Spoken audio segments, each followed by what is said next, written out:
Gino, that Pinguino Greco, here again with another episode of Deep Listens. Joining me today, I have Peter. I don't have a good nickname for him today. Busby. You need to get this straight, man. That's all right. He's good enough. Welcome, everybody, to the podcast. Talk to your kids about run-on sentences. It's a scourge in the nation, and we need to fix it. And we also have Billy. I could kill a man if I had to and not feel any remorse, Rothert. I knew you were going to say that from the last podcast. I don't think it even got edited in. It didn't. People are just not going to know. It's going to be a mystery. Oh, man. I mean, if you have to know one thing about me... That should be it. That should be That's like the one thing. All right. Hello, everyone. I'm Billy Rothert, a.k.a. Rothgar. Thank you for listening again.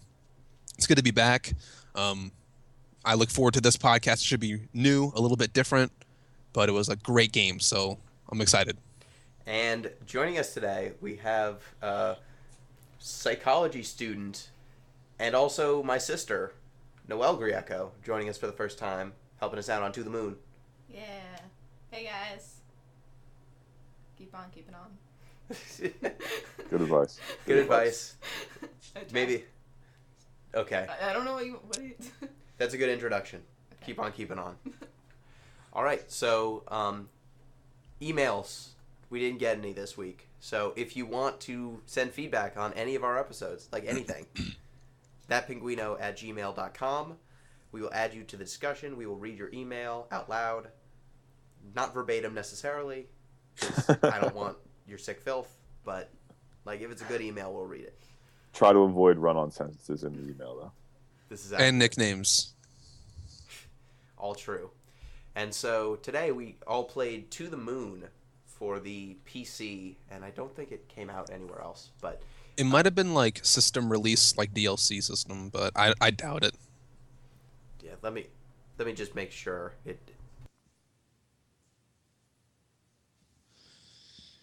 Yeah, a lot of times I'll put it on like PlayStation Network or something, or Xbox download, whatever. Come on, search. We can edit this part out. No, we don't have to. Just PC. Just PC? Yep. That's okay. It's important that we keep our viewers, our listeners informed on how to play where these they can get games, these games. So that they can then respond with emails. And we can. If they want to send an email, where do they send it again? Thatpinguino@gmail.com. Oh, there we go. Hit up that email and address. Emails are electronic mails, correct? Yes. Okay. Just to be clear. They are ecstasy mails.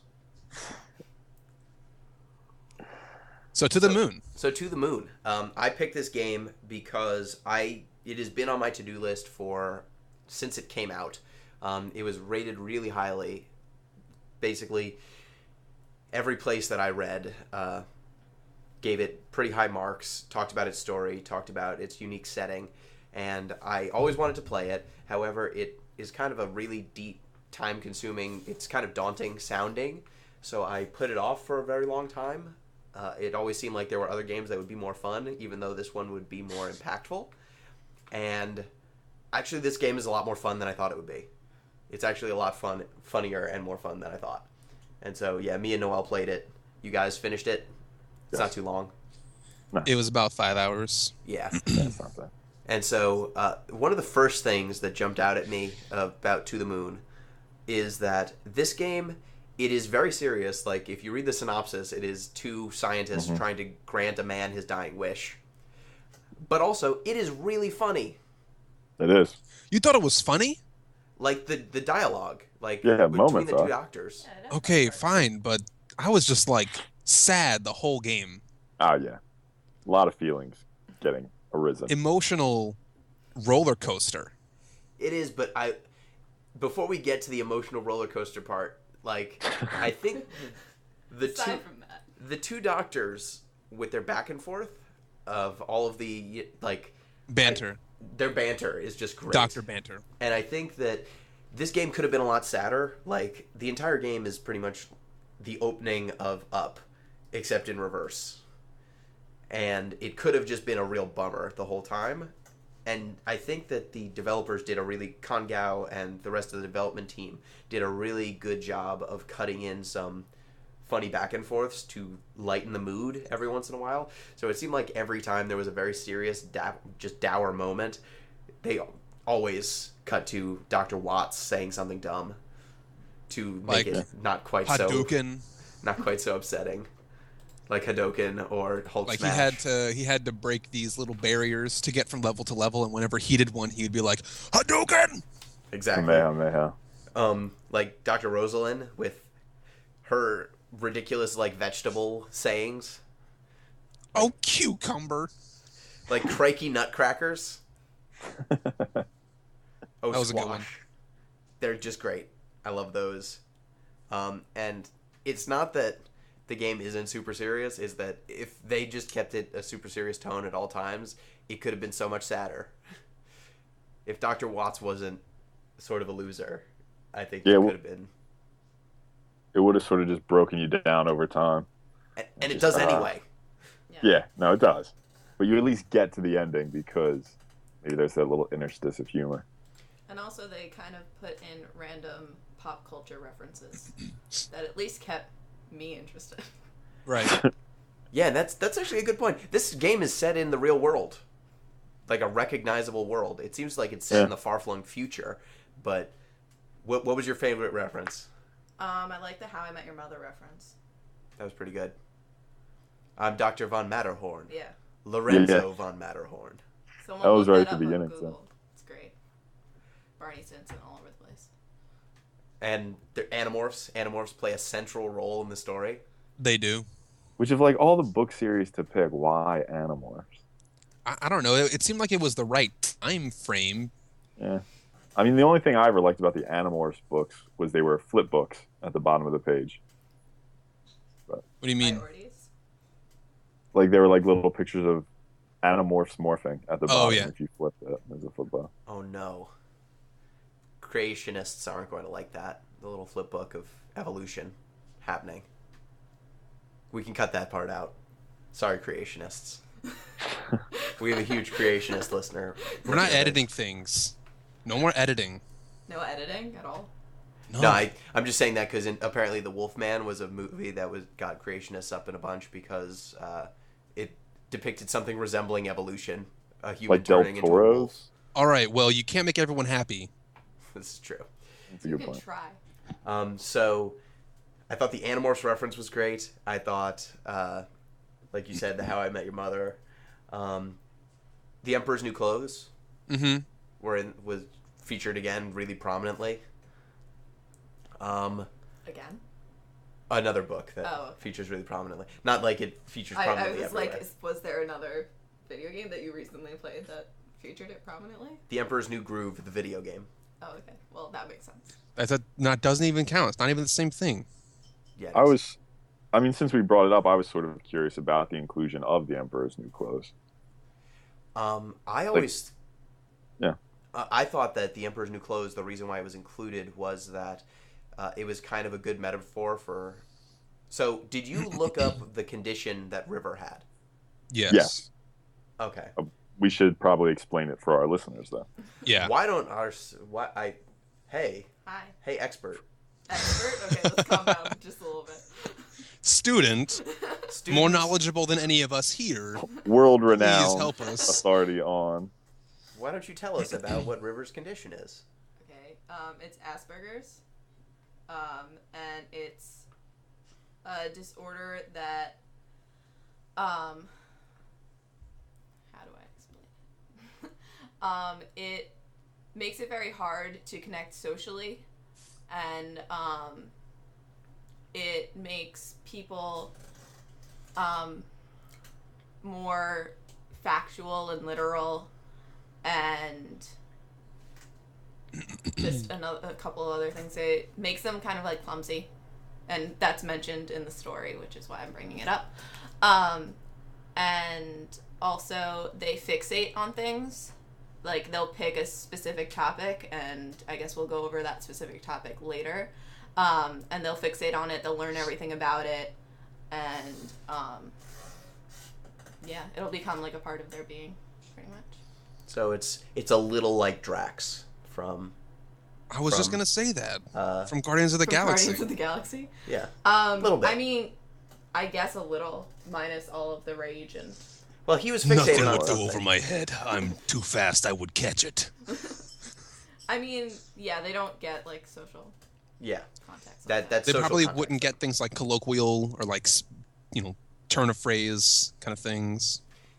Yeah, and so that's what made me think the Emperor's New Clothes made a little bit of sense to River, because she believes the world is a certain way and she is communicating based on her own experiences, but everyone else around her is like not understanding what's happening, what's going on with her. So the Emperor, he sees that he has these amazing new clothes on, or thinks that he's wearing amazing new clothes, but really he's naked, and the world is not what he thinks it is. We're always curious. What struck me though is sort of within the Emperor's New Clothes, the Emperor is sort of a figure of derision, and within To the Moon, there's sort of a real question between River and I forget the name of the other woman, Isabel? Isabel, right? Whether or not River is sort of, let's say, a positive model, like whether or not Isabel would want to be like River. So I'm wondering who River sees herself as within that text. That's a good question. I don't know whether she identifies with the little kid or with the Emperor, because the excerpt you can read from the Emperor's New Clothes in the game is the excerpt where the kid tells the Emperor, "Hey, yo, you're naked." Yeah. So, Which is sort of a move that violates social norms, right? It is. The only reason the kid says it at all is because he doesn't understand why everyone else is telling the Emperor that he looks great in his new clothes. Isn't Isabel the caretaker of the house? No, No, that's Lily, Yeah. Lily. Isabel is Isabel's her the friend. Yeah, the friend. who I see. also has Yes, Asperger's. Asperger's syndrome. Yeah, and so I think the book was a nice metaphor for her condition in a way, and especially if you read that she identifies with the kid, you don't really ever understand what she gets out of the book, because Johnny doesn't really ask her about her condition or about what she thinks that Yeah, he often. doesn't want to know. Yeah, when in the doctor's office, he's like, "No, I don't want to read those books." Yeah. And actually, that scene is the only time we even get a glimpse of what condition she may have. It's like to me, I had no idea before, and the game doesn't even make it explicit. The only clue that gives you like knowledge that she may have Asperger's syndrome, besides character traits that she may have shown that could just been coincidence by the game makers, is that they just mention one author's name that was like a prominent author on the syndrome, and that's the only clue that you're given. Tony Atwood, if anyone didn't know that. Yeah, I actually thought it was remarkably subtle that it was clearly an intentional decision to mention that she has a condition and then never speak it out loud. And so I was wondering what you thought about the fact that they give you Tony Atwood's name, and by giving you Tony Atwood's name, you can then connect the dot yourself, but they never say out loud Asperger's. Yeah, they never say Asperger's, but they say in that scene, one of the pickled olive scenes where they're in the restaurant with the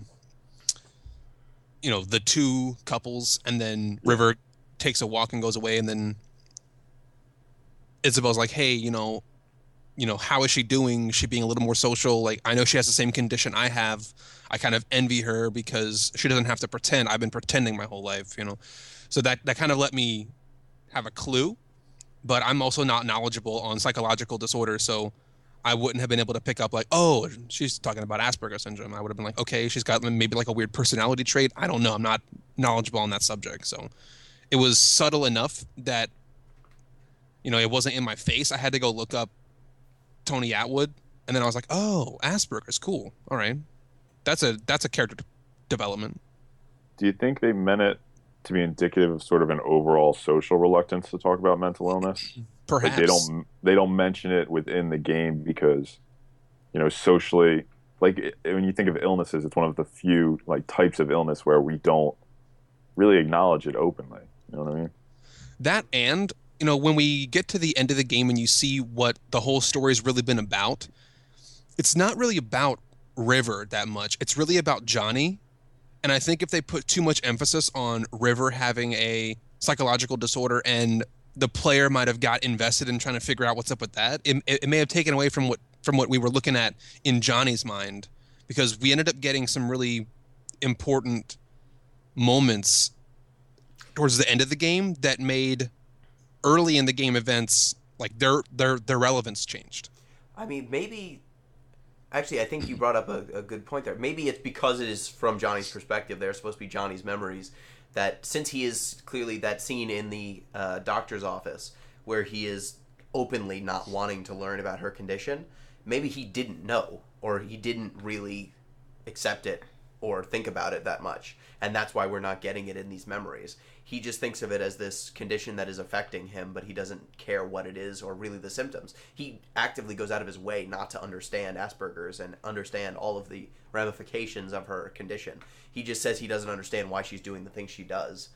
And so it might make sense then that in all of his memories, he never comes to terms with what she has. That's really plausible as a theory, especially because we've seen his memories be faulty in other areas too. Like when we had that Animorphs book scene and you had to answer a question for somebody, like who was this one character's primary form that they changed into? The correct answer that you typed in was actually wrong in the books. Wait, you went on and researched the actual transformation and it wasn't a cobra? Yeah, it was a lion or something. Like, well, I didn't know what it was. Like, I had no idea, so I had to Google the answer. And then, you found a Steam thread that said that was not his main morph. I'll say River just says it. Like, you don't have to like do independent research. Yeah, but I didn't listen. I mean, I didn't find it out. All right. So anyway, I didn't talk to River in that scene till afterwards. And then I think even the doctor was like, you could have just Googled the answer. Like, they say it in game. They do. To kind of make fun of you, but I did, and then I mean, maybe I don't know if I saw the thread on Steam or somewhere else. Did you see the same thread, Gino? Yes, I did. Well, whether it was true or not, that brings up an interesting point that we are in Johnny's mind, and he could just have wrong information that's constructing the worlds. Like that, like the answer is one thing when it's really another. Yeah, and I think it makes sense then. It's actually kind of cool how they slowly unfurl his relationship with River and her condition, kind of working back in time. Because at the start, you think that she's acting erratically and there's something wrong with her. And you start to slowly unravel what these ramifications are. Because it's not just that she's acting in a way that doesn't make sense to maybe the rest of the player base, or people who don't understand her condition. It might seem erratic, it might seem crazy. But as you start working back, you realize that the quirks in her personality are not necessarily just detrimental. Like when she's choosing the house over her life, or when she's making all these rabbits, as you keep working back, you realize like there are other ramifications to her disorder beyond destructive ones. Yeah, so should we just summarize the plot just in case? I guess people should have played along, but you're basically trying to save Johnny. Not save him, but grant him his final wish. And so you work your way backwards through his memory, find out that he married this woman named River. She had a disorder he never really understood. But as you go back in time, you realize that they fell in love when they were children. And Johnny wants to go to the moon. That's his final wish, because he promised River that if they were ever separated, that's where they would meet. Well, you aren't given that in the beginning of the game. No. Like, in the beginning of the game, the doctors go back and they find his first memory before he had the procedure done or before he went on his deathbed. And they speak with him, and he, at this point in his memory, he says, yeah, I remember I asked for you guys to come do this procedure on me. How's it going? And they said, well, we're doing it right now. This is actually a memory that we're talking to you in right now. And he says, oh, really? Okay, that's weird. And he freaks out a little bit. And then they ask him, like, hey, we need you to give us information and details about why you want to go to the moon. And he does not know. He really cannot give you an answer. He doesn't know. He's just compelled for some reason, which really doesn't help them. because now they have to go on this sort of wild goose chase backwards through his memories. And the way this whole procedure actually works is, in every scenario, you're in a different stage of his life. You find these memory links, these memory mementos, and you activate them throughout the level until you create enough memory links that you jump back further into his timeline. So the game progresses by you going back in time through Johnny's memories in order to rebuild them, such that his past included him going to the moon. Yep. The reason this is only done on a person's deathbed is because when the procedure's finished, the memories that were implanted still conflict with reality, and it causes the person's brain to shut down, and they die. So that's why the procedure is only done on someone's deathbed. I think that's the proper summary of what's going on here, the proper context. That's a fair synopsis. Yes. So before we jump too further towards like the end game stuff with River, it's really about Johnny trying to edit his memory so that his life included a trip to the moon. That's the only thing we get from the start. It's only towards like the mid game that we see all this River stuff, and then only towards the end game we see a big twist. And we'll get to all that stuff in a little bit. Yeah, so you mentioned the mementos and how you jump back through time. I thought that was great use of symbolism and the impact of symbols in one person's life, because you're exposed to those symbols at first in Johnny's house. You will come across a jar of olives, the platypus, the bunny with the two-toned bunny. If you search his house, you will find the clocks being turned off, and even the wildflowers. So almost every memento that you see in his memories exists in his home as soon as you get there.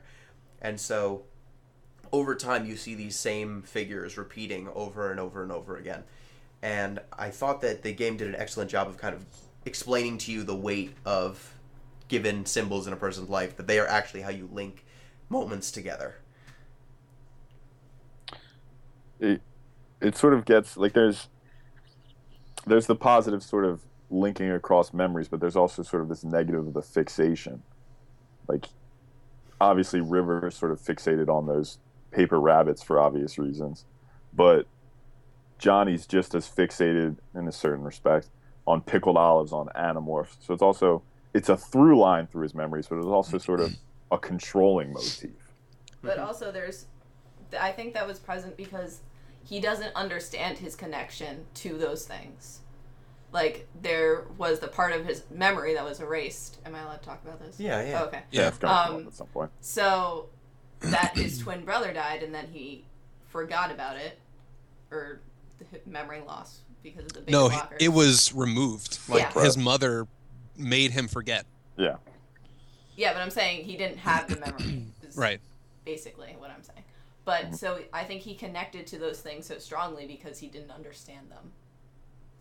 Yeah. And I think the rabbit things was not obvious, because in the whole part of the game, you just think River's weird, and then every rabbit she makes, she's trying to remind Johnny of the promise that he made when he was a kid.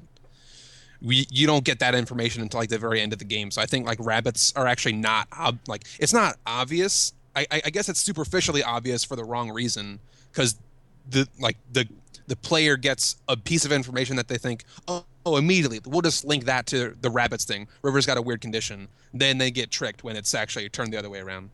She's consciously trying to remind Johnny of something. Yeah, and I thought that when it all comes together with the rabbit, that actually blew my mind. When you see the rabbit constellation, and that's why the two-toned rabbit is two-toned. Mm-hmm. I just thought that was so brilliant. Like, you think that River is the one who's not being appreciative of Johnny and his sacrifices, that she's the one who's kind of violating this relationship by being selfish and not really considering his feelings. And it turns out, so I don't know if you noticed, but the moment when she starts making rabbits is when Johnny reveals that their first time that they met, for him, is when they met in school, and not when they met At the fair. At the fair, right? Star watching.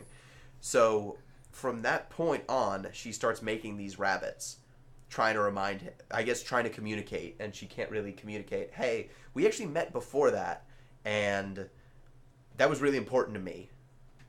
And so the way that she does it is kind of this really passive, creating these rabbits and trying to replicate that moment where he will explain, oh, it looks like this, the stars and the moon, and she's trying to get him to say what he said 80 years earlier.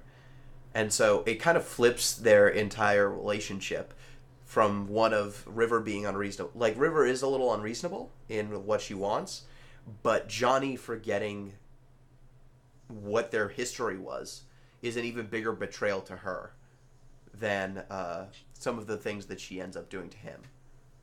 And I think that backloading, like the extension of is you spend the whole time thinking sort of Johnny's mental functioning is on point. Like River has some sort of, would disorder be the right word? What would, disorder, yeah. Condition. Has some sort of condition, but Johnny's mental functioning is, the phrase Isabel uses, is neurotypical. So his functioning is typical. But really what it shows is, especially with memory, like our memories function in a much less camera-like way than we're accustomed to thinking, right? So by backloading sort of Johnny's memory loss, you start off thinking that his mental functioning is typical before realizing, no, his isn't, and perhaps by extension, there is sort of no typical or perfect neural functioning. Yes. And I think even the way that the art is done in the game, once you get into the later, anything beyond like his first memory, I thought that it was amazing how they conveyed how vivid and how important things were to Johnny based on how the pixel art of a given location or a given thing were done. Like, in some memories, there will be entire people that are just outlines, basically. They're shadowy outlines. Some characters, like Nick and Isabel, their colors they're fuzzy. They look visibly fuzzy. But when you think about it's not like they're applying a filter to everything to make everything sepia tone or something like that. Or sepia tone? Sepia? Doesn't matter. Sepia tone. It's not like they're just applying a filter over the top. To actually develop this, they would have had to hand pixelate all of these characters. And so each of the characters that he cares less about becomes fuzzier and fuzzier in his mind. So side characters are just silhouettes. His friends are a little bit fuzzy, but they're still there mostly. And then him and River are always perfectly clear. Yep. And so I thought that was just a really clever way of communicating, not just that memory is faulty, but that there's a prioritization and a hierarchy within memory of things that you care about. Like, there are some things you remember perfectly, and then some things that are less important that are a little fuzzier, and then some things that might as well not be there. For all, you might remember a little bit that there was a person there serving you popcorn, but you don't remember what they looked like. Right. And so the amount of time and effort and craft that went into that design decision, that aesthetic decision, I think it conveys so much information that it was just really, in a short game, it's pretty layered. Yeah, it is certainly indicative of that selection bias present in our memory. Like, obviously we don't encode everything, we'd be overwhelmed. But again, it's subtle in the same way that information about River's condition is subtle. And I wonder if, again, that's sort of, like, nobody wants to believe their memories are inherently faulty or sort of shift as we change as people, but they do. And I wonder if that's indicative of sort of a reluctance to confront our own sort of, let's say, mental shortcomings. Yeah, and I think some of it is just communicating a passive slippage, that it's not Johnny necessarily being, malicious or anything in what he remembers. It's that actually one of the doctors, it was either Watts or Rosalind, one of them says the world would be a nicer place if we remembered faces more. Because I remember that scene. You end up in, I think it was in a library, and or a bookstore, and the whole bookstore is populated with shadowy figures, and so that's when you realize, oh, these are people that Johnny interacted with or knew were there, but didn't remember anything about them. And so they, as people who have gone through this process multiple times, have seen that this is how people remember things that are less significant to them. Yeah, so I just thought that was a really subtle way of doing it. I also like that the memory kind of pulsates with his heartbeat. Yeah. You get that wipe. Do you think though those outlines are sort of indicative of, at least what I saw, is Johnny's selfishness as a character? I mean, I think this comes through in his sort of willful ignorance of River's condition. Like, it's more about its effects on him throughout the memories. Which is maybe slightly understandable. But it could also be these figures are shadowy because Johnny is turned so inwardly. Right? He seemed to me, at least, as a self-centered character throughout the majority of the narrative. Yeah, I think that's a fair assessment. No, I agree. I think throughout the entire time, he only has, the 2 friends. And I think it really shows how he kind of connects to River because he doesn't have the social capacity that normal people have, just like she doesn't. And she, as much as hers is more extreme, he still doesn't have that ability to connect with people, which, again, could be related to his past. And the fact that he was so close to his brother, and then that was taken away from him, and maybe he can't sustain an interpersonal relationship. I mean, like he used to be able to. In the game, Johnny even admits it. That was the scene where we allegedly get Johnny and River's first meeting. Nick is there at the lunchroom table, and Johnny's there, and Johnny sees River, and Johnny says, "Hey, that girl's weird. I don't know, there's something about her. I really, really like her." And Nick's like, "Forget about it. It's just a girl, man." And he says, "No, like, I want her for this really selfish reason. She is different and weird. I like it. I don't want to be just like a regular person doing regular person stuff, and she's different in that way that I need." And Nick calls him out straight up, like, "That's really selfish. Like, so you just basically want to be with a person for what they can offer you, not for who they are as a person?" And he's like, "Yeah, I know it's selfish. I don't care. I still want it." And that's until we get later into the game and see their real first meeting before his brother died and his memories got erased. We're operating under that assumption that there is that first meeting. And then we see, yeah, Johnny's just kind of a selfish person. He just wants this thing, and that's driving him to even talk to River at all. And he even admits it. So I don't think it's a very far leap to say that Johnny's a selfish person acting only towards his own desires, because he straight up admits it. Yeah, and I think that scene in particular, like, retroactively, you realize that he might be rationalizing this attraction to her that he doesn't fully understand because he can't remember their first meeting. True. It seems like a lot of things about that meeting cascade through his memories and make more sense. Like, some of his actions later on make sense in the context of him having this first encounter. And so it might be that he's attracted to her and he doesn't really understand why, and that's how he can explain it to Nick, is that she's weird. But really, what he means is not necessarily that she has a condition that makes her antisocial, quite like, there's something about her that I'm fixated on and I can't understand it. But I think that, speaking about him being kind of selfish, one of the moments that Noelle and I, when we were playing, kind of noticed was that scene where River decides to decline the surgery, or whatever the procedure was going to be to save her life. At first blush, you said that she was acting really selfishly, right? Yeah. And so, as you start to understand her condition more, and Johnny's saying, "I want her to live.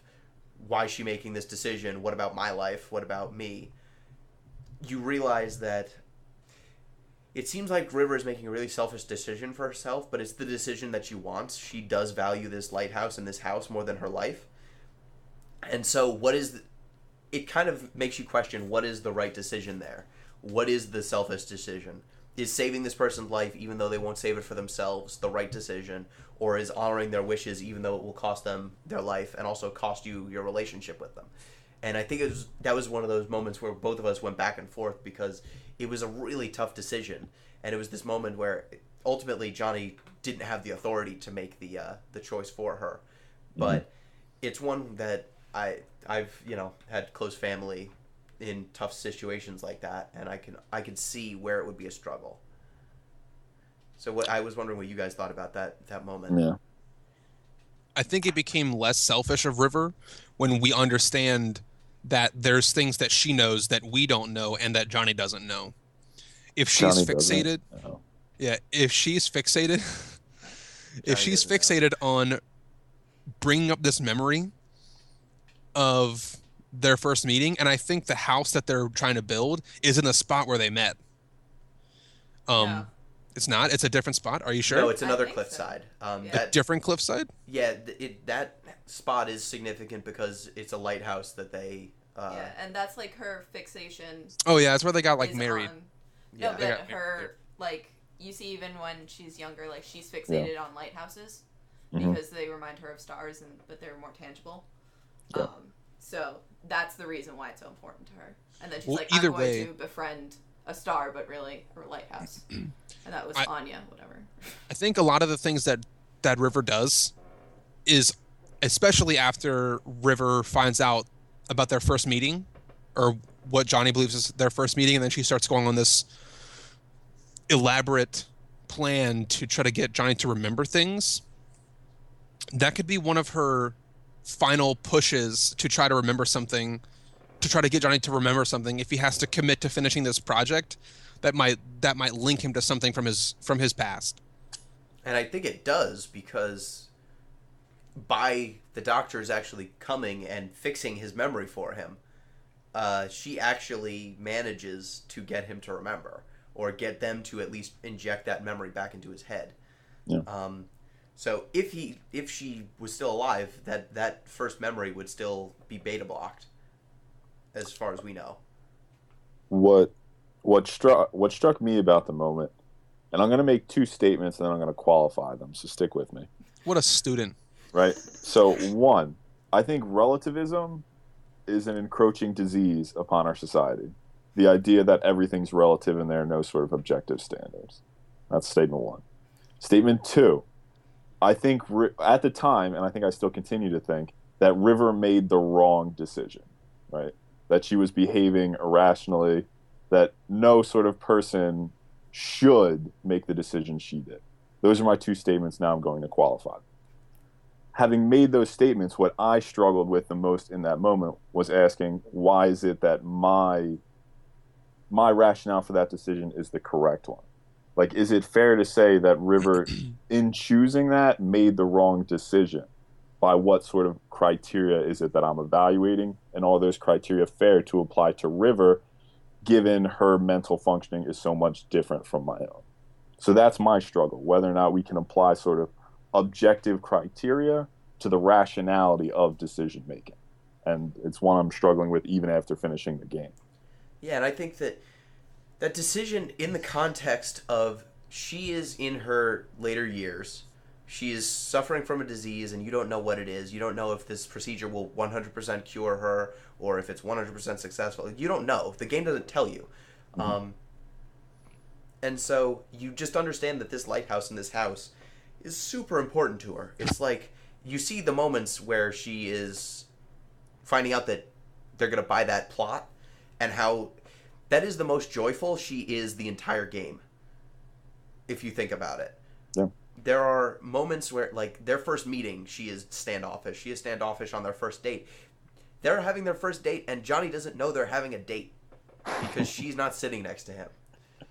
Like, all of the other scenes, even the wedding, she's a little standoffish. How do you feel? Do you feel different now that we're really married? And he says, yeah, I feel really different. And she says, tell me about why you feel different. Because she doesn't feel any different. Like, will you take this man to be your husband? Yes, is what she says. And Johnny's like, yes, I will marry her. So, in that moment, she actually, like, runs up and I think she actually hugs him. And so, you get in contrast with all these other memories you come across, you understand how important it is to her. That it is worth more than her life to her. And it's her life. And so even though it is really disastrous for Johnny, it's not like they have kids. It's not like she has some other commitment other than to him. So it's hard because she's making this choice that's going to devastate his life. Mm-hmm. but And I it's think, the only one that would make her happy. yeah. Well, I think Now, I guess I want a little more clarity on what Pete's trying to bring up, because you had 2 points, right? One was that there's this relativism problem that's becoming like basically an epidemic. And on that front, I actually agree with you mostly that relativism is becoming too much of like the go-to, the norm, and it's lazy on our part trying to understand why things might be happening or why people might be making decisions or how to judge them if they're right or wrong. But when you say that you think River made a bad choice, I can relate to that because I felt the same thing when we talked about The Last of Us in a previous podcast. Joel and Ellie's final decision, Joel's final decision to remove Ellie from that camp, I say I think that was a bad decision. I think Joel made the wrong choice. He did something bad when he took that option away from her, but I'm glad that he made it because it was very real.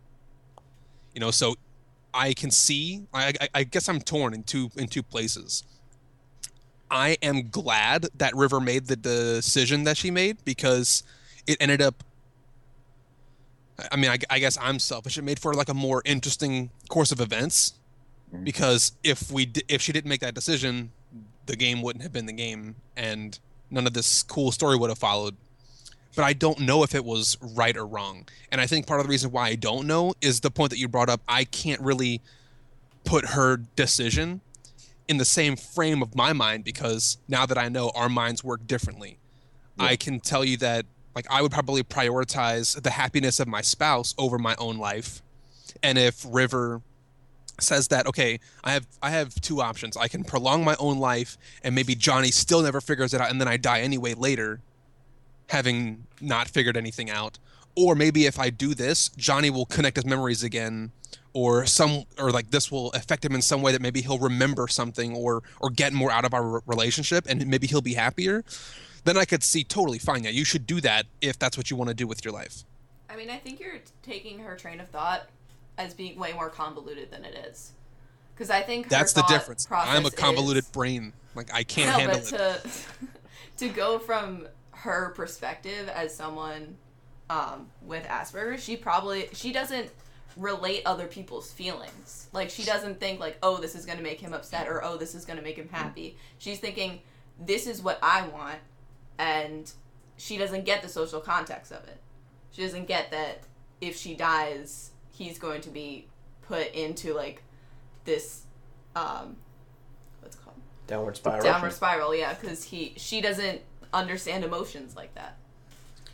Just to give that perspective of it. Yeah, I guess now when you bring that up, Pete's question becomes more relevant. Like, can we say objectively if she made a right or wrong decision? Yeah, I think the point I'm trying to make is sort of an issue of competence, right? I want to believe that there's an objective standard of mental health, and the goal should then be to align River with that objective standard. But then the point is, who am I to say what that standard is just based on the way my brain functions, right? Yeah, like, can we posit such a standard? And to her, based on her that very first meeting they have, befriending a lighthouse because it's a star and she thinks that the idea of a lighthouse and stars being a metaphor for her condition, like all they can do is blink out at each other and hope that someone else sees, but otherwise they are not really directly communicating. They're just doing their thing and hoping someone responds. It's so clearly linked with her obsessions and with her desires that her having that house by that lighthouse is the only thing that matters. That is her number one priority, even beyond her marriage.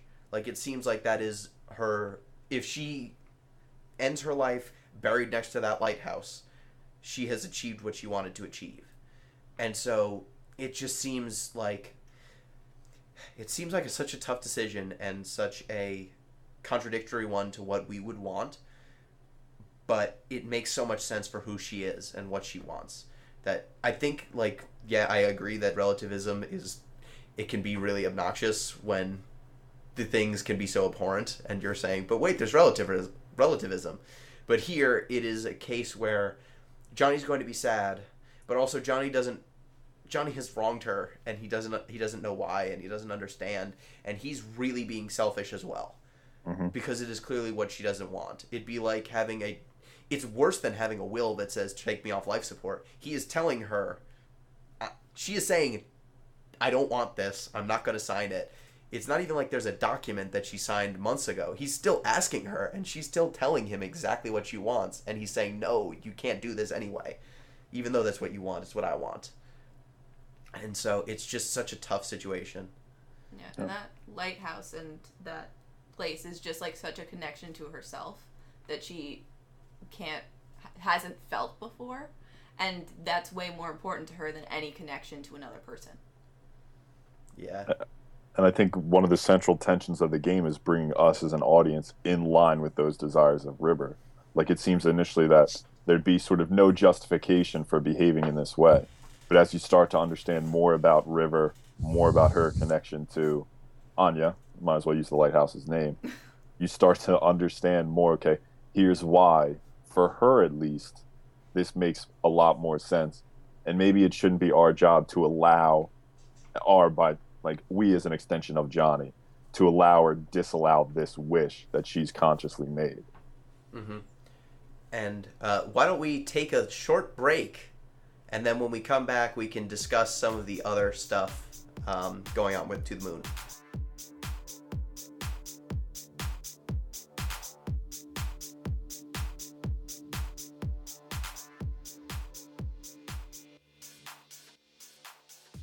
And we're back. I just want to, before we get back into the discussion, I want to say we're here with Peter Scatman Busby. Skiddy-dip-dip-dap, skibidoo. What's going on, everybody? I just wanted to correct that. I didn't have a good nickname at the beginning of the podcast, but now you've got a better nickname. You did not have a good one. You had 0 nickname. Just to clarify. No nickname is not a good nickname. Peter, no nickname Busby. Yep. Noelle didn't get a nickname. Yeah, I also didn't get a nickname, but that's fine. True. It's whatever. It's cool. This is your first time. You get nicknames on the second. You earn nicknames. Okay, wow. I'm Thought sorry. I earned it the 22 years that I've been your sister, but that's fine. It's cool, whatever. Noelle Guilt Trip Griego. Oh, look at that alliteration. Yes. So getting back into the discussion of To the Moon. So one thing that I think, Billy, you had a question that you wanted to... Yeah, so we mentioned this right before the break, how Pete had this problem with this cultural, or I guess we should call it like an evaluative habit getting into our society and being used too much. It was called relativism. Mm-hmm. And it's usually paired with like a phrase like cultural relativism or like moral relativism. They mean kind of the same thing. But for anyone who hasn't taken like an epistemology or like an ethics class, what would we be talking about when we talk about like relativism, Pete? Sure. Well, relativism historically makes some sense because a lot of the evaluative criteria we've applied to things have been sort of legacies of colonialism. Like we apply Western ideas of beauty, Western ideas of, let's say, economic health or achievement. And it's sort of a response to that colonialist evaluative impulse. The problem I have, at least with it, or I think the ways in which it's gone too far, is it's being applied to arenas in which objective standards matter, they're valuable, and I think they can be made.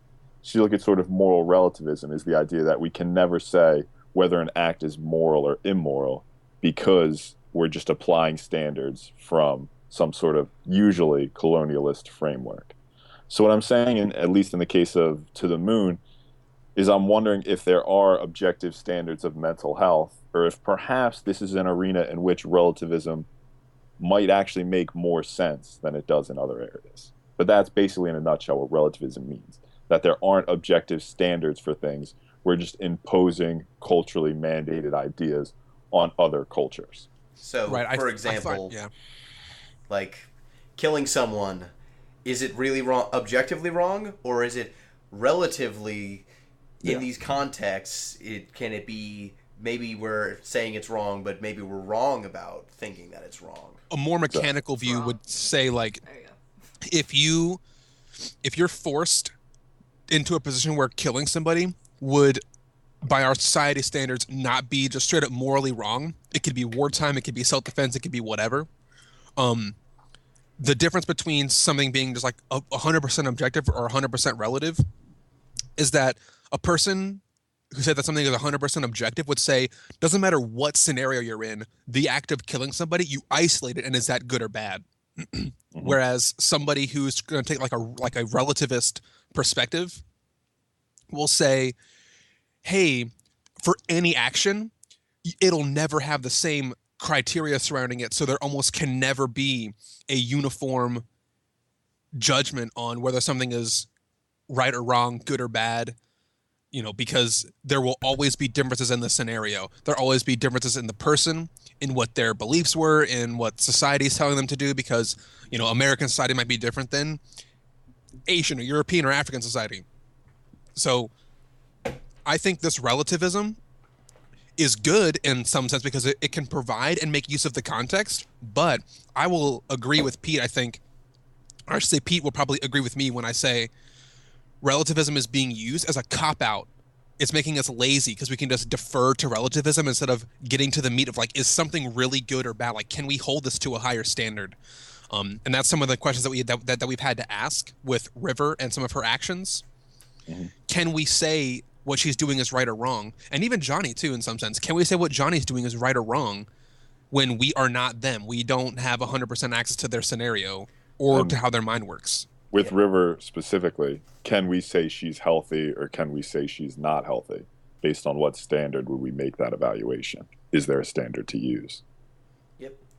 And so, Billy, you also had a question you wanted to, or someone had a question about marriage. Right. Yes.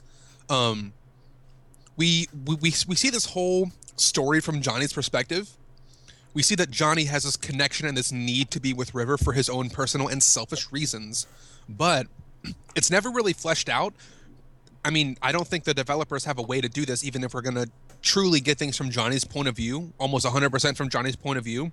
What is River getting out of this relationship? Like, why does a person, especially with her condition, need to be in like a marriage or need to have relationships or need to have anything that Johnny, like, what is Johnny offering River in any way? Okay, so to reference Tony Atwood at Tony. www.tonyatwood.com. Ooh, .au. that sounds very reputable. It has Yeah. his name in the title. I know, right? So, in special interests, it says, in the preteen and teenage years, the interests can evolve to include electronics and computers, fantasy literature, science fiction, and sometimes a fascination with a particular person. So, I think it's pretty obvious that River's person is Johnny, where because she at first is so fascinated with him when they're first talking, and she creates such a bond with him, just like she's able to share her thoughts, which is hard for her, and she actually wants to see him again. Like, she's the one that's like, what if I can't find you? And that like makes her nervous. So she's, even in that short amount of time of talking to him, she's created this fixation on him as a person. And so that's another thing that she needs. Just like the lighthouse, she's fixated on him as a person, and that's why the relationship is important to her. Yeah, I could see that she is as scared of him leaving as she is the lighthouse leaving, or the other things that she gets drawn to. Like, she gets drawn into fiction. Like, she keeps rereading the same books over and over again, and she actually finds it odd that Johnny doesn't. Like, why don't you keep reading Animorphs? They're comforting. Well, he never read Animorphs. Well, Joey did. No, but he did afterwards. He did afterwards. I guess, maybe. But it seems like he inherits a bunch of Joey's character traits once he Pickled passes onions. away. Yeah. Pickled olives. Pickled olives. Olive. God. Don't be gross. Yeah, so I think for her, a lot of those little check boxes, she fixates on a particular book that keeps repeating. She fixates on animals. She fixates on a particular person. she fixates on the lighthouse as a construct. Like, she actually has a bunch of lighthouse facts that she will rattle off. Yeah. So I think that he is one of the things that gives her comfort and is a point of stability in her life. And also I think that she created that fixation in that moment where they're sitting at the fair or whatever. And I think that's why it's so distressing for her that he doesn't remember it, because she has based her whole life off of that moment of connection. And that's why that's so important to her and why she keeps wanting him to remember, because this is like the foundation of everything. Yeah, of her whole relationship. I guess I didn't think about it that way until you just mentioned it, that like all of the mementos and all of the things that tie into her, other than the Emperor's New Clothes, it's all there it's all in that from that first moment. scene. The rabbit, the platypus, the lighthouse, the stars, Johnny, like all of it is that sitting on that log. That's crazy. Yep. I think there's a free will question to be made here too. Like, you see it clearly with River, like when you look at how these things started in childhood and exerted some sort of, let's say, controlling influence throughout her life. But you can make the exact same free will question about Johnny as well, right? His mother made a decision to sort of erase these memories, and they exert a controlling influence throughout this life. And it's an unconscious influence, which makes it even more insidious, right? It's a question of free will. Like, how aware are we of the underlying unconscious influences that drive our daily decisions? Yeah. Like, even when he's being called Joey and he's like, oh, that was my grandpa's name. Yeah. It's like, no, your mother wishes you were your brother. Do you think his mom actually, like, tried to condition him to be a hybrid of both children? That wouldn't surprise me. Yeah. Based on how neurotic she was. And how he turned out. Yeah. Like, I think she tried to replace Joey. Yeah. He adopted a lot of Joey's traits unconsciously ever since. In her eyes, he adopted his name. So yeah, she probably just pictured him as Joey for the rest of his life. But I could also imagine if you are a twin, and if your sibling dies and your memory is erased. Yeah, I'm not a twin, so I don't know. But it seems like when we saw Joey and Johnny as kids, they were complements of one another. And when you have a direct complement and then that thing goes away, it's almost like you're imbalanced. You need to kind of like lean in to restabilize. He may have subconsciously picked up traits of Joey because they were so complementary to his own, and now he's not there to fill in the gap. I can see that. And so, speaking of filling in the gap, that was one thing that I kind of wanted to talk about. Just the morality of what the two doctors are doing in bringing Joey back to life, sending Johnny to Manasseh. Like, in the grand scheme of things, when you get to the end, they are undoing a lifetime worth of memory and creating a falsehood in its place. As far as Johnny knows, when he died with a brother who loved him, who was a best-selling author, and a wife who was an astronaut. And that was his life. And everything before it's gone.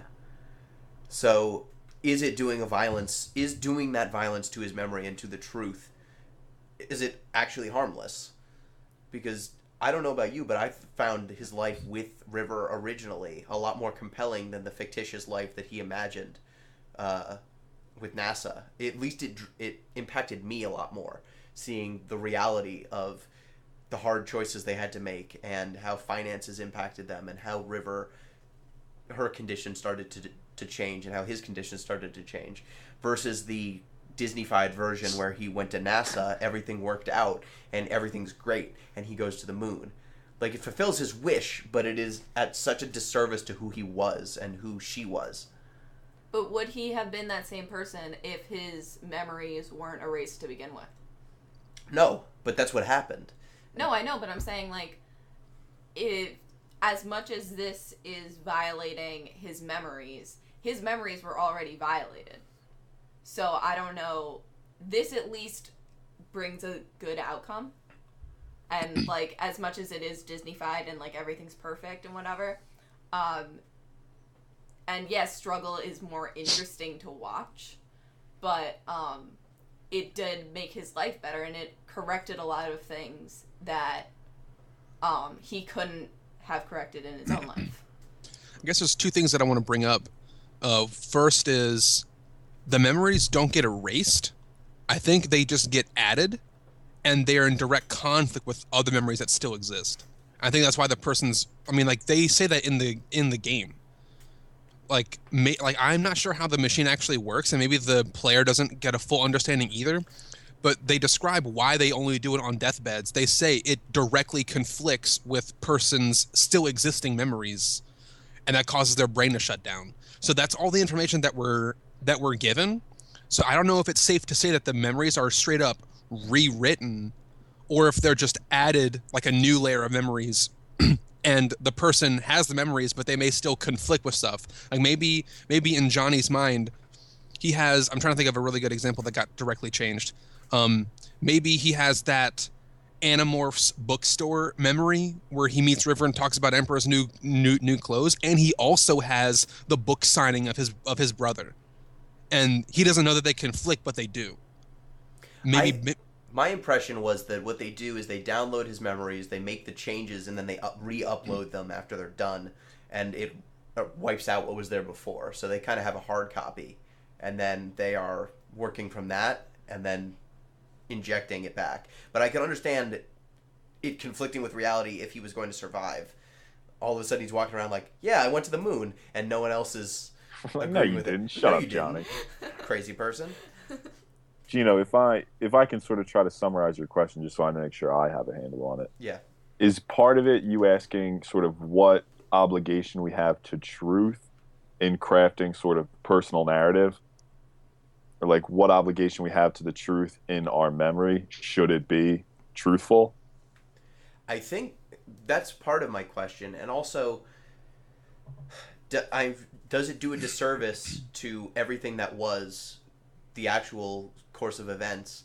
Mm-hmm. Even though Johnny wants this memory of him going to the moon and he wants his wishes fulfilled, is the reality of what the cost is, the damage that it does to his memory of what actually happened, or potential damage to what actually happened, is it worth that change?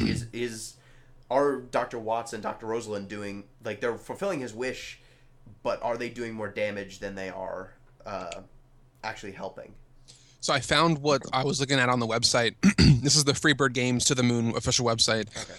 It says, there exists a technology that allows doctors to weave artificial memories, such that a patient can request attempts to alter their mind and wake up with memories of things that didn't actually happen. However, since these new memories are permanent, so you're right that Gino, that there is some kind of like hard copy upload. However, since these new memories are permanent, the conflict between them and the existing authentic memories clash in such a way that it ceases the person's ability to properly function. Thus, the operation is only done to people on their deathbeds to fulfill wishes that they had done in their lives, but they didn't actually do. That's like from the official website. So it makes me think that we get like a hard copy of Johnny's memories, but he never loses his memories to begin with. They just copy it, edit it, and re-upload it so that there's two like bundles of memories that are in conflict with one another. But he has memories of going to the moon. He just may also know that he had memories of dying alone in a bed, you know. So I don't know how that procedure actually works. It could work like you're describing, where they just get overwritten and he's happy with his new memories, or they could work in this way where memory is copied, edited, re-uploaded, but the two things clash because there's reality and then there's fake memories. Okay. So that was the one point that I wanted to bring up. And the second one was Johnny's case was atypical, and it's safe to assume that this procedure happens to other people. So I don't know if we should limit our discussion to what happened to Johnny, or branch it out to in the very end of the game. They say, oh, we've got a new patient, let's go. And we're safe to presume that they're going to go do this on someone else immediately after. That may be a more typical case than Johnny's, who didn't have beta blockers erase a memory of his, and who didn't have a wife with Asperger's, Yeah, but I think that regardless of who the person is, they're going to have this rich tapestry of what happened in their life. They're going to have this truth, these complex decisions, these moments of hardship and struggle that they had to overcome. And ultimately, I think it might be, I don't know if it's just that it's because it's the truth and that's what I want to believe in, or if it's because I think that there's a beauty in the struggle. But to me, the act of everyone watching him go to the moon with his wife, like, that moment only makes sense in the context of him going with River. It only makes sense in the context of him having all of those memories leading him to that moment. So if he is getting that memory so that's what Dr. Watts actually embodies, that struggle a little bit, when he says you can't send him to the moon if he's not going to go with River. The whole point is him going with River. So if you don't have that moment with them together, we are not doing our job properly. We shouldn't be doing this. Yeah, and I think you didn't flesh out that problem enough. What we see at the end of the game is when we get to his last memory, and it is that Johnny had a brother who died. We didn't know this for 80% of the game or more. Dr. Rosalind finds out that in order to make the memory implants work, we need to bring back Joey in Johnny's memories. But Watts says, wait, if we do this, we could lose River. And it's Watts' opinion, not Johnny's. Watts thinks this. If we give Johnny his to the moon memory and River's not there, what's the point? Rosalind says, kind of sternly, that's not our problem. We are fulfilling a request of our client. She dehumanizes Johnny a little bit. Like, we are fulfilling our client's request. This is a business deal, and he wants us to do this. He should have thought about what the consequences were. We're just the tools to fulfill his procedure. So shortly after that, we find out that Dr. Rosalind had a bigger plan. She stops Watts from interfering with her plan because it's not guaranteed to work. But Rosalind's plan is to take Johnny to the moon, but also fake condition River, but only Johnny's memory of River, so that River's memory. This is actually weird. Like, I don't even buy this completely in the game. She does the same thing where she tries to influence someone's life direction to River, but it's only Johnny's memory of River. So I don't know how that actually works. Anyway, she gets both of them to the moon, and if that didn't happen, Watts would have been pissed. Yeah, and I think that the idea there is that Johnny's so connected to River that she would find a way into his memory somehow. And where there's a gap for her to fit in, he does it himself. His memory is kind of aligned. He would do the work to make it right. Yeah. So, Pete, did you have an opinion on this? Yeah, I have a couple of things to say about it. One, I mean, this is a point I alluded to earlier, too, is that we go through sort of a lot more revision in our memories than we're really accustomed to thinking, right? Like, our memories aren't static. They change as we change as individuals. So as I grow up, as I become a different person, what I remember will actually change because psychologically it's comforting for my present self to align with my vision of my past self, or vice versa, right? It could be comforting to see a discontinuity.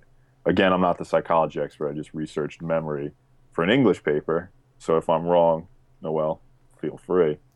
Well, since I have my doctorate right. and everything. Yeah, Pete's an idiot. Fine. Yeah. Google knows more than I do, so. I did a lot of research on autobiographical memory. So I think we have to sort of maybe disregard the criteria for truth, right? We already accept a lot of falsehood in our memories. I guess the question would then become, how much more falsehood are we willing to accept? That being said, I also think that he has a certain responsibility to his past self because it sort of built his, I guess, it's sort of how comfortable are you with not being a unified individual, right? With having no connection between your present self and who you actually were in the past. Yeah.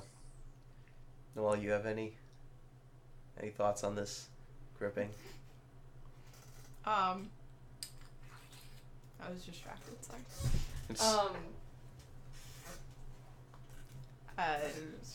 I can throw you something and see. Yeah, so So- let me ask a question, and maybe Noel can bounce off this. Okay. When we talk about this end of life procedure that can be done in the game world, it's a stipulation that you have to be on your deathbed to get this because it'll mess up your brain. So we're not going to do this on people who are not at the end of their lives. This is not going to be a Total Recall scenario. Right. They're trying to avoid total recall. But how is, and if we're going to include movies like Total Recall in the discussion, we could even talk about things like Eternal Sunshine of the Spotless Mind, where this is done on a person who is not at the end of their life, but wants something erased from their memory. In that movie's case, it was a relationship, so it's kind of relevant to this game. Why can't anyone just say, "Hey, I want to go talk to the moon people, doctors, and have them change up my memory, and I know it'll mess me up, and I might have a brain shutdown, but I'll die happy." And in some sense, like not everybody wants to die like prematurely, but doesn't everyone want to die happy as opposed to dying like hating your life? Sad. But wouldn't, if you're dying with these conflicting memories, would you really be happy? Because you're having these two different things, and your mind is like at war with itself. So I don't think that would make you happy. Exactly. I don't know how the machine works. I think Freebird doesn't know how the machine works. Just based on the description I you think read, Ken Gao knows how the machine works. I don't think they thought through the functioning of this machine. I think they were just like, meh, memories, new, old, meh. I don't think it's No, I very think you well. have That's to give- exactly what they said. You were in the meeting, weren't you? It was like a 2-hour meeting, and they just said, memories, meh. I listened to a pretty long interview with one of the lead developers of the game, and I can just tell you that they know what they're doing with this game, and that's part of the reasons why this game is great. Even if you don't see it on the surface, is that there's stuff that happens in this game that seem irrelevant, but they're not, and we're going to find out later, because I think they have announced they're at least developing another installment of this series. I don't know if it'll be a direct sequel or a prequel or whatever, but it's going to be like another game. Their second game was not related to the Moon, but Oh, they already had a second game? yeah, it's I think called Bird Story. Sorry, Noel. But I think Why would Not do a that? boyfriend? Bird Story? I think That's the. it's a Little Wayne story. That's what it's about. Or a Man Jr.? No, it is not related to this game. It is also done in RPG Also Maker. not but related to Lil Wayne, in case anyone. Yeah, right. That's true. So if they get I guess- around to a sequel or another extension, it hasn't. I guess been the done reason that I brought that up was because of an error in the game that got people like really freaked out. Because I you guys probably didn't notice this, but in the very last scene of the game, and let me just say this very clearly, this was an error. It was not supposed to happen in the game, and Ken Gao said it directly. In the last scene where the two doctors are watching the shuttle take off, like right when Dr. Watts tries to like hold hands with Rosalind and she's like, "Get off me, you nerd." Like right at that scene, there's actually two models of Dr. Watts' sprite. There's Dr. one what? on like Dr. Watts' Dr. character Watts' image, character like his model. little character Oh, model, okay. appears 2 times on the screen. One where he's on the platform thing where Rosalind is, and one where he's back on the street. And people noticed it and freaked out because they're like, "Oh man, it means that Dr. Watts is in a memory of his own life and shit." It's not supposed to be there. Ken Gao was like, "Oh, we made a mistake. That like pixel model was supposed to be deleted. It's not supposed to be there." But the person interviewing him was like, "Okay, well, at the end of the game, the very end of the game, like right before the credits or post credits, Dr. Watts like takes some pills, and he alluded to having a pseudo like addictive tendency in the beginning of the game, and the reason he takes pills is because he's like, you see like the screen shake and flash red because he takes quote unquote damage from being like hurt or incapacitated from like an illness, and it left the story open to there being more installments, probably including Dr. Watts at the end of his life." Ooh. But that was all speculation and completely like there's no proof or anything behind it. And I guess since To the Moon was made a couple years ago, it may not be, it may all be debunked and irrelevant if they're not going to make a sequel to this game in the same way that I thought they would. But that makes me believe that, going back to the original question, how does this machine work? And Pete saying, well, maybe, at first glance, maybe the developers are just using it as a tool and not putting much thought into it.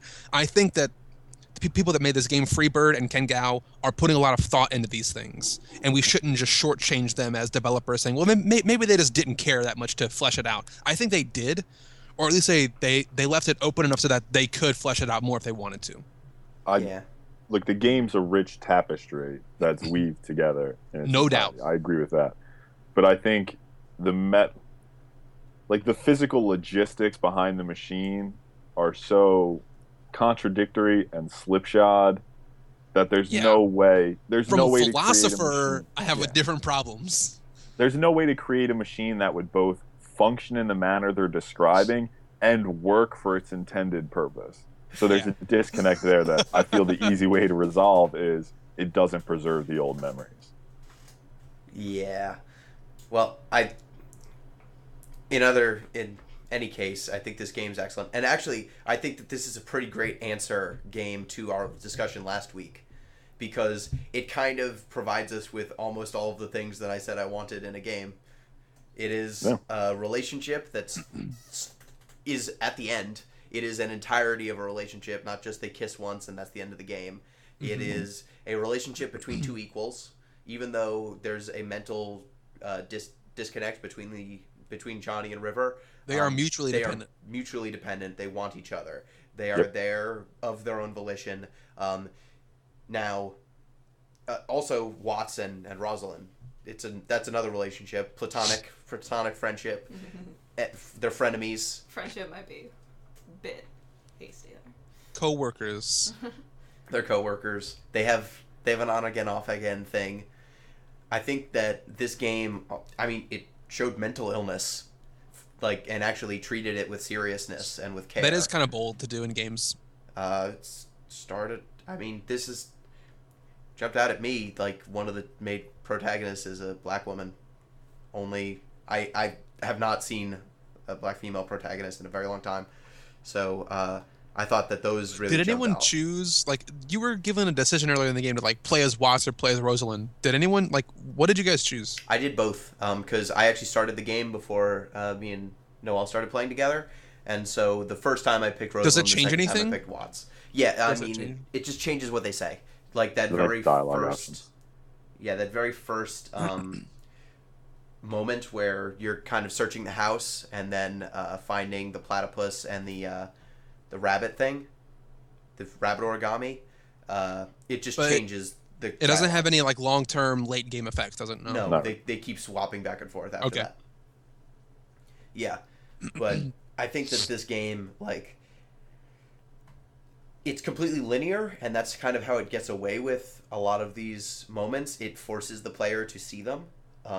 You don't have any choice in who ends up with who or how these relationships play out, but in making that decision, you get a much more rich experience, I think, than what relationships in games usually look like. So, any final thoughts, you guys?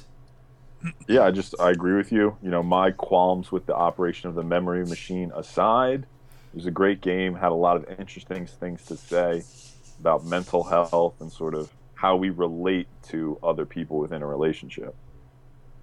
Yeah. Billy? I think the game was just incredibly poignant. It was delightfully sad. I felt myself I was pulled at heartstrings that hadn't been pulled on in a while. The music was fantastic in the game. Laura Shigihara, shout outs. Music was absolutely great. And the music made everything seem more it struck me deeper because of the music. If the music was just some dumb RPG music, it wouldn't have been so real. But because it literally was the music penetrated me in a different way than just the story did, by itself, it went deeper. So the music was great, the story was great, and I only wish that it. You guys are just laughing right now. Look, word choice. It's important. Music penetrates my soul, guys. That's fine. Deeper. Not Just enough reason to it use goes that deeper. penetrate. Did you see the second one? Those are my Yes. thoughts. Yeah, it's good. Not as good as the first. But... We'll talk about this later. I don't know if I would have changed anything about the game. But I guess I had a different expectation in mind when I installed it. I was like, oh, this is going to be an RPG. I'm expecting there to be like parties forming and like, it definitely broke the norm. When you I fight didn't know that how that would work. squirrel, You do fight that The squirrel, only and you battle. can choose how loud you want to yell, and then the kids are like, "You're dumb. What are you doing?" you thought it was going to be a lot of squirrel fights. I was looking for squirrel fights, man. Come on. But really I confused was when that happened. pleased. It was a very different gameplay experience. Noelle, what do you think? I thought it was really great. I liked how they talked about mental illness in a way that wasn't pointed or negative, and they showed a very real relationship with a lot of real issues, and I just think it was very as wildly unrealistic as the machine and all that stuff is. It was a very realistic story. Yeah, and for me, so some of the stuff that really jumped out at me, as someone who has screwed around with RPG Maker, they made this in an earlier version of RPG Maker. It is mind-blowing what they managed to get out of that system. Like, a lot of the stuff that they're doing is not built in or really supported that I've seen. So I'm amazed at the dances that they're making this system do. I think that the story... I dreaded playing this game for so long because I thought it would just make... I thought it would be poignant, but also make me sad. So I kind of put it off, and I really wish I hadn't, because I wish I'd play this game over and over again. I think that the balance of humor with real authenticity, I think, is nice. I think it balances drama and comedy in a way that makes it for not a completely depressing experience. There is always a laugh to be had at Dr. Watts' expense for every time Johnny is going through some hardship. I think that the moment when I saw the rabbit constellation with the moon, and all of a sudden I realized what the origami rabbit, the two-tone origami rabbit, meant. That it was just a cry for him to understand, finally, please. That all of those moments cascading together just hit me all at once, and all of a sudden the game made sense. And it's such a hard balance to strike. That moment for me was the platypus when he gave it to her. Yeah, the I was platypus like, as well. oh man, that's so connecting. And that she kept the platypus in pristine condition for 80 years or something. Yeah. Was absurd. And last question, did you guys cry playing this game? Yes. No. Yes. No. Yes. Okay. In case anyone didn't know, Billy's answer was yes. Real tear. We have 2 yeses, 2 nos. Denzel Washington, It's single okay. tear in glory, down the face. Like, that's where I was at. Me and Yeah. Pete have no souls. It's fine. That's it. Yeah, so I think that's a good measure for if a game made you feel something. It's not the perfect measure because there are ways to get around it without crying, but I think that is a question that game writers raise all the time. When will a game make you cry, or did a game make you cry, as a barometer for if it's emotionally strong? I think that this game, for all of the people that whine about Ares dying in Final Fantasy VII or something, River dying, it's not even close. Come on. Play a game with real emotions. You say Final Fantasy is stronger or weaker? Weaker. That's weaker. It's much weaker. River's death wasn't what made it Yeah. sad. But like Because we all were It was dying their in the beginning, life. and we were like, "What? What is happened? this Like one?" Gino's 2 minutes into the game, he's just weeping. You guys should have seen him. it's like up. How was he, Noel? Be honest. It's exactly like up. He didn't cry when we were playing it. I had a little bit. It was a little Oh, baby tear. okay. Well, I didn't notice. I'm really observant. It's because I cry I'm a really Like a manly man. crier. That's it. Single I'm tear. like a Are you one of man. those single tear I did have to people? go like get a tissue and stuff and be like, man, like I need to solve this jigsaw puzzle, but my eyes are so filled with tears right now. I can't see clearly. Oh, the jigsaw puzzles. They were fun. They were fun. The part where you play it is not like the most compelling, but I actually like got riding them the all horse. in perfect scores. Nerd. I just clicked things at random until they lined up. Attaboy. That's the Yep. difference between our avid gameplay expert and then our English expert. Yeah, right. Like, get to words. Where are the words? I want to read more text. Control Alt words. All right. Well, thank you once again for listening to Deep Listens. Thanks to Peter. Welcome, guys. Thanks for tuning in. Thank you to Billy. Thank you, everyone. Look forward to the next podcast. Thank you for Noelle for guesting in on this podcast. We will be sure to have you more often. Thank you for having me. First time. I didn't expect a better nickname the next time. And once again, thank you from me as well. And remember, if you want to get in touch with the show, if you want to add to the conversation, go ahead and send an email, thatpinguino@gmail.com. And also, we are on iTunes. If you would like to subscribe that way, we have an RSS feed at Deep Listens. I think it's deeplistens.libsyn.com. Let me just make sure. Yep. deeplistens.libsyn.com is our RSS feed, but we also have iTunes, so you can get at us there. If you could rate and review, that would be a great help. Help the show reach out to a bigger audience. Get more people listening deeply. That's what we try to do. And also, the game for next week. We should probably hash this out. We're not sure. Pete. Yo, Pete. my initial thoughts were Halo 3, but it seems we have some console issues, so we might have to switch it up. Okay. So, we might do Halo 3. This is one that's going to be more in the air. If you follow me on Twitter, thatpinguino on Twitter, I will try to tweet out when we know exactly what game we're playing. That way you can get in sync if you want to. But till next time, thanks for listening. Peace!